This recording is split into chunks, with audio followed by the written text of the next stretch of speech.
Welcome to Business in Motion, the podcast where I uncover the stories behind rising businesses and the visionaries who drive them. I'm RJ Ronedel, and today we're talking about the incredible journey of Fickle.ph. This is a story about ambition, innovation, and resilience. Qualities every entrepreneur needs to succeed. So, let's start from the very beginning, how Fickle.ph went from a spark of inspiration to an unstoppable force. Let us welcome Mr. Carl C., founder of Fickle.ph. Carl, kumusta ka na? Hey there, okay naman. Thanks for inviting me, Ricky. So, unahin natin ang mga tanong tungkol sa foundation, inception of the business, no? So, what inspired you to start this business? Actually, nag-start yung business because yung girlfriend ko at the time, nagbe-bake siya ng brownies and she bakes a mean batch of brownies, as in, sobrang favorite ko siya. Tapos ako personally, mahilig ako sa brownie alamod. Tapos pag nakikita ko, wala akong mahanap na brownie alamod na like affordable, na I need to go to TGIF or Chili's somewhere na worth 300 above 400 yung per brownie alamod niya. So yun, so that's what sparked it. Tapos una yung girlfriend ko, she was really skeptical about it. Parang ayaw niya, parang may bibili ba talaga? Kasi siya mismo, hindi siya fan ng brownies with ice cream. So yun. So medyo doon lang naman. Sabi ko, well, let's try. Wala naman mawawala. Hindi naman ganun ka-effort kung itatry natin. So try out lang natin. Tapos yun, medyo we started sa Lasal, nag-bazaar din kami. Tapos, this was way back 2018. Tapos, medyo maganda naman yung feedback ng mga tao. Tapos, they like the product din naman. Tapos yun, nag-expand na lang kami to other means. Yung una kasi what we thought was we were gonna do bazaars lang, ganyan. And mag-sell up kami ng mga pop-up stores. Tapos, in the end, we found our niche na we entered the events industry. So, nag-ano kami ng mga food carts, ng mga desserts. So, people hire us for their dessert catering needs. Yeah, so yun na yung parang medyo mas naging, nag-transition kami into that. So, hindi na kami masyado nagbabazar. Before, like, we joined a lot of bazaars. Ngayon, parang mas leaning towards sa event industry na talaga. I see. So, anong mga biggest challenge na hinarap ninyo sa Fickle.ph? Since 2018 lang kami nag-start. So like 2 years before the pandemic. Siyempre, nag-start pa lang, gaining traction and everything sa events industry. Nung nag-pandemic, biglang nawala lahat ng events. So, siyempre, malaking blow sa amin nung time na yun. Siyempre, everyone else din naman, lahat naman ng businesses had to pivot another way to cater to the COVID pandemic, na paano natin masaserve yung mga, like, syempre sa food, paano natin masaserve yung mga people at home, paano tayo makaka-reach to them pa rin. So, that was our biggest challenge, na ang sakit kasi we were just gaining traction nung time na yan, yung mga 2020, like, sobrang saya namin nun kasi we had, like, a lot of bookings. Siguro, January pa lang, may around mga, like, 50 plus or 60 plus bookings na. That was in 1 month? Yeah, no, I mean marami na nagbo-book for the year 2020. So like for the bookings, medyo fully packed na. Hindi naman siya for 1 month lang. Up until December naman na 'yun. Pero yun lang, medyo na-derail lang kami with that. So nakita natin kung paano na-impact ng COVID ang inyong negosyo, and siguro nung mismong time na mga lockdown, nung GCQ era, may mga kliyente pa ba kayo doon sa catering ninyo, doon sa food cart? Actually, wala talaga kasi wala tayong events. Siyempre, masunurin tayo, hindi naman tayo nag-break ng mga quarantine laws and everything. And syempre yung mga customers din natin, wala rin naman silang means to do parties, or like syempre we were all financially hit din. Maraming mga tao na hindi na nag-isip to make parties and everything. Nag-ano lang kami, what we did siguro para makakope kami, we did takeouts na lang. So we had like brownie alamod kits Na you can Oo. order online. We baked a lot of other goods na para yun na lang for Christmas, for like if you want to send love to your loved ones na hindi mo ma-reach at that time kasi naka-lockdown tayo lahat sa bahay. So, yun na lang yung parang nag-pivot kami into that, which is okay naman. Medyo naka-cope up naman yung Pero syempre, masakit pa rin kasi, events yung main bloodline ng Fickle. Pero ang nangyari, parang medyo blessing in disguise din siguro kasi we didn't see that path na initially ako personally, I didn't see us as bakers na hindi na parang yun lang na baking lang, like yun lang yung ibebenta mo and everything. Hindi ko nilook into that path. Tapos parang nag-open up lang talaga na yun na lang muna yung gawin natin at the time. Tapos right now medyo dalawa na yung streams of income for Fickle na parang meron nang nag-order online and meron na rin so yun, medyo okay naman. Dun yun yung way na nag-pivot kami rin siguro. Kasi nakita ko sa Instagram story highlights ninyo na aside from events catering is meron din kayong mga home kit. So ito yun, 'di ba? Yeah. Yung mga home kit. So pati milkshakes, na rin kami na parang you can take it home tapos blend mo na lang, may kasama ng everything that you need. Pero nung bumalik ang sigla ng ekonomiya nung 2022 and the coming years, bumawi naman ang negosyo nyo.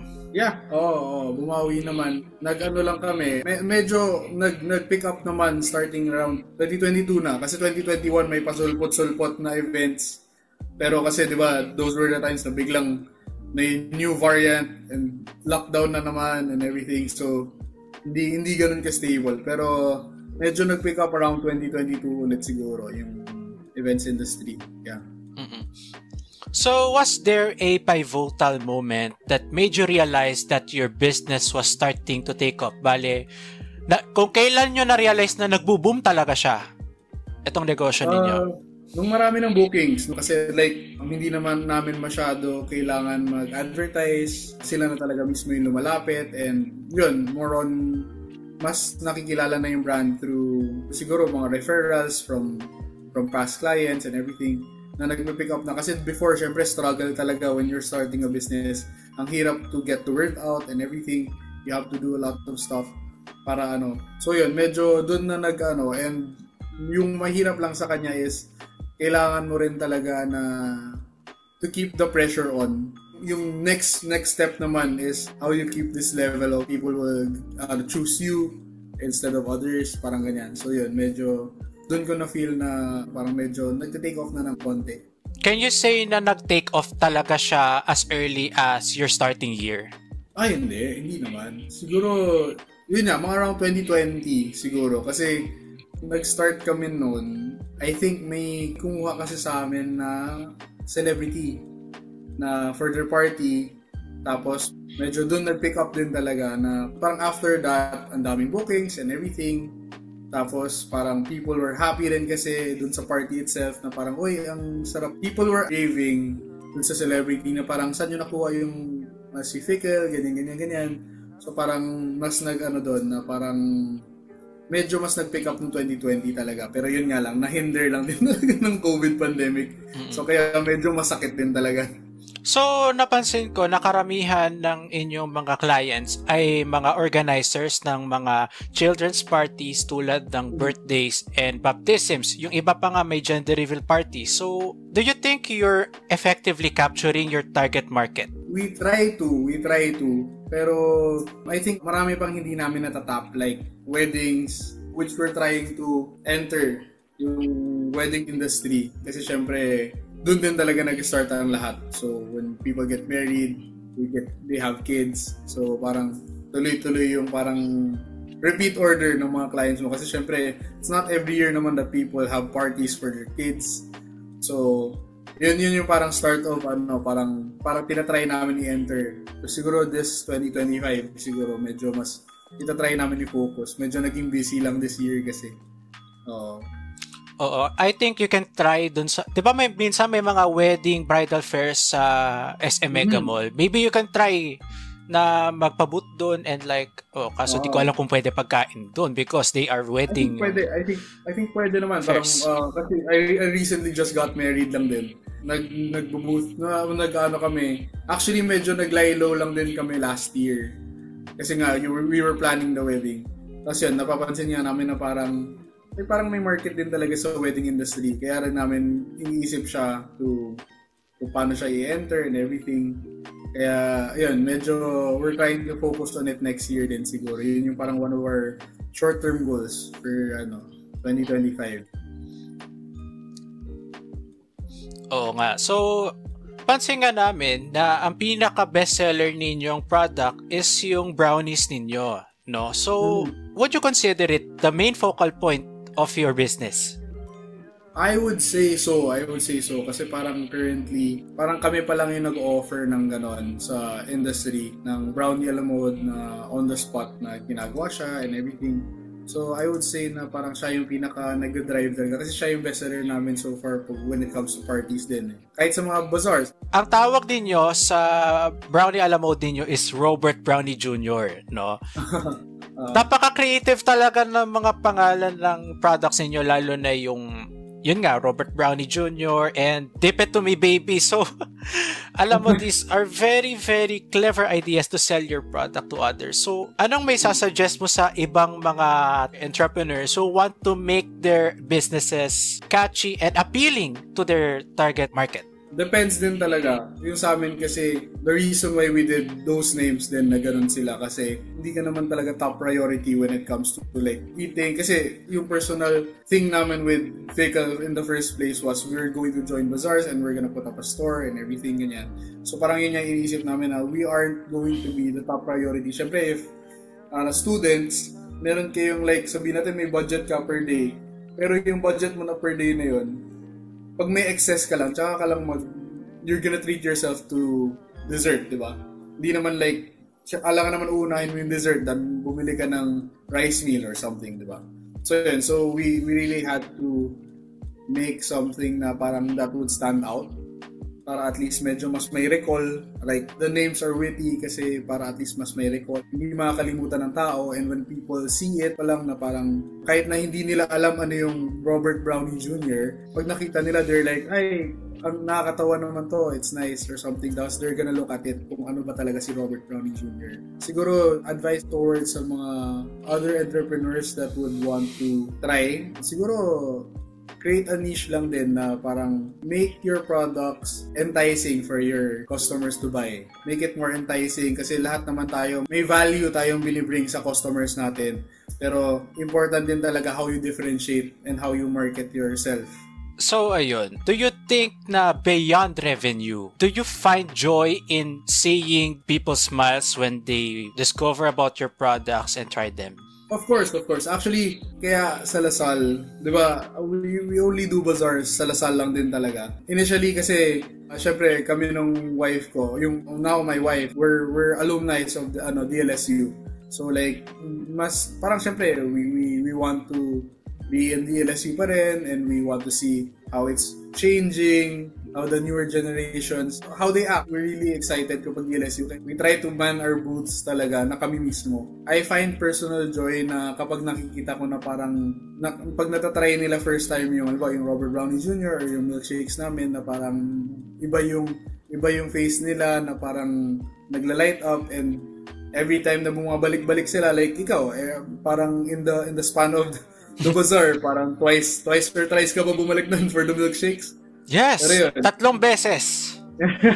So yun, super, at saka ang pinaka gusto ko when it comes to manning booths is getting to know the lives of people. Like tayo, nagkwentuhan tayo habang I was selling, nagkukwentuhan tayo, we get to know each other, and mas ma-appreciate mo rin kasi talaga when you get to know your customers and you make friends. Hindi lang siya a business transaction for me. Kaya mas gusto ko na parang I get to know them. Sometimes nga, may clients that are graduating this term na parang I've been serving them since like senior high sila, grade 11 sila, tapos now they're graduating college. Or yung mga iba na nag-graduate na rin, na bumabalik lang daw sila sa Lasal, for Fickle. So sobrang nakaka-touch ng heart na parang really warms my heart na hindi ko lang sila na-touch through our products but we built a friendship din talaga. Yeah. Napansin ko nga that you're friendly with your customers, and that's a good thing. You are beyond business, you are developing rapport with your customers. So that's a good thing, no? So eto sabi mo nga sa akin kasi we've been talking sa booth for some days, and sabi mo sa akin, umalis kayo ng bahay ng 5 a.m. tapos magtitinda na kayo ng around 12 hours sa bazaar sa Lasal at makakauwi na kayo ng 10 p.m. or 12 a.m. Most likely. Kasi sumasabay, yung mga staff ko kasi, sumasabay rin sa amin pa uwi. So like, medyo kailangan ko pa ihatid pa uwi. Then after naman ng bazaar, hindi ka naman pwedeng like close down shop, alis na kaagad. You have to do inventory. So, dinatry na namin tapusin sa Lasal lahat ng that we can do para pag-uwi sa bahay, rest na lang din talaga. Kaya medyo late na rin talaga nakaka-uwi after ng bazaar. So, how do you manage the pressures of entrepreneurship? Medyo nakakapagod siya, pero it's really fulfilling kapag nakikita mo that people are loving your product. So, siguro yun lang. People say na, di ba, parang sinasabi nila na pag gusto mo mas may time ka, you go build your own business, quit your job and everything. Pero it's not true. Mas mahirap talaga mag-business. Like, there are times na 2 a.m., there's a spark of inspiration na parang, I could do this, I could do that, na parang ganyan, na hindi yun mag-stop yung brain mo, na hindi mo mata-turn off, na you have to do it that time na kasi the next day you still have things to do, na hindi mo masisingit yung mga stuff na parang ganon. So, siguro, kailangan lang din talaga, yun nga, consistency, and you have to love yung what you're doing din talaga. Kasi, there are times din talaga na mapapagod ka rin talaga. There's no doubt na mapapagod ka. Pero if you really love what you do and you really enjoy yung what you do, you're gonna work hard for it. Na hindi mo siya bibitawan basta-basta. Kasi, marami nagsasabi na trying to find your passion, kasi if you find your passion tapos you make a business out of it, you're never gonna work a day in your life. Pero it's not true kasi kailangan mo rin talaga mag-work. There are days kahit na love mo yung ginagawa mo, ang hirap pa rin, ang hirap na parang it's really tiring, minsan nakakasawa na and everything. So it's true that you have to find something that you love, pero you have to find something that you're willing to fight for. Yun na lang siguro. Kasi hindi lang siya you're never gonna work a day in your life. You're really gonna have down days. You're really gonna have days na ayaw mo magtrabaho. Pero yun lang. Kailangan mo lang din talaga to wake up, to do the job, for your business to strive. Kasi that's what you're willing to fight for. Yun lang. So ayun, what have you learned about yourself sa journey ng negosyo na ito? Na I could do it pala. Na ganon. Na kasi before, syempre there are doubts. Pag mag-start ka pa lang, hindi mo alam what you're doing and everything. My girlfriend at the time, sabi niya, really, papasukin pa talaga natin to? Is there really a market? Parang there are doubts and everything na parang feeling ko, buti na lang trinayin namin siya kaagad. Parang yun yung parang realizations ko na if you don't do it kaagad, parang, and figure it out na lang along the way, parang yung doubts will eat you up and hindi mo na lang siya gagawin. So parang feeling ko, yung nag-gets ko sa sarili ko na mas courageous ako than what I thought I was. Parang ganyan. So dito na tayo sa questions about expansion and stuff. So where do you see your business in 5 or 10 years? We're leaning towards trying to put up a store din talaga for Figal. How can the listeners, mga nakikinig sa atin, how can they support your business or learn more about it? Hi guys, I'm Carl from Fickle.ph. We offer mga dessert cart, food carts for events, and hopefully you get to see our page sa Instagram or Facebook. It's at Fickle.ph, Fickle.ph. And yun, that's how to reach us. If you have any questions, chat us lang. As I've said a while ago, friendly naman kami. Hindi naman kami snobbish when it comes to replying and everything. So yun. Yeah, if you have any questions about our business, pwede tayo mag-chat dun. So, ayun, fickle.ph sa Facebook and Instagram, tama? Yeah, fickle.ph sa Instagram and Facebook, yeah. So, ayun lang naman. Thank you so much, Ricky. Yes. Thank you so much. Thank you din, Carl, and thank you for gracing our podcast. Salamat sa time mo, and ayun, good luck po sa inyong negosyo na fickle.ph. Thank you so much, Ricky. Thank you so much for having us din. Suportahan natin ang ating mga local businesses para lahat tayo ay umangat, 'di ba? So, of course. So, that's all for today. I am RJ Ronedel, and I hope to see you all on our next episode. Thank you so much, Ricky. Bye-bye.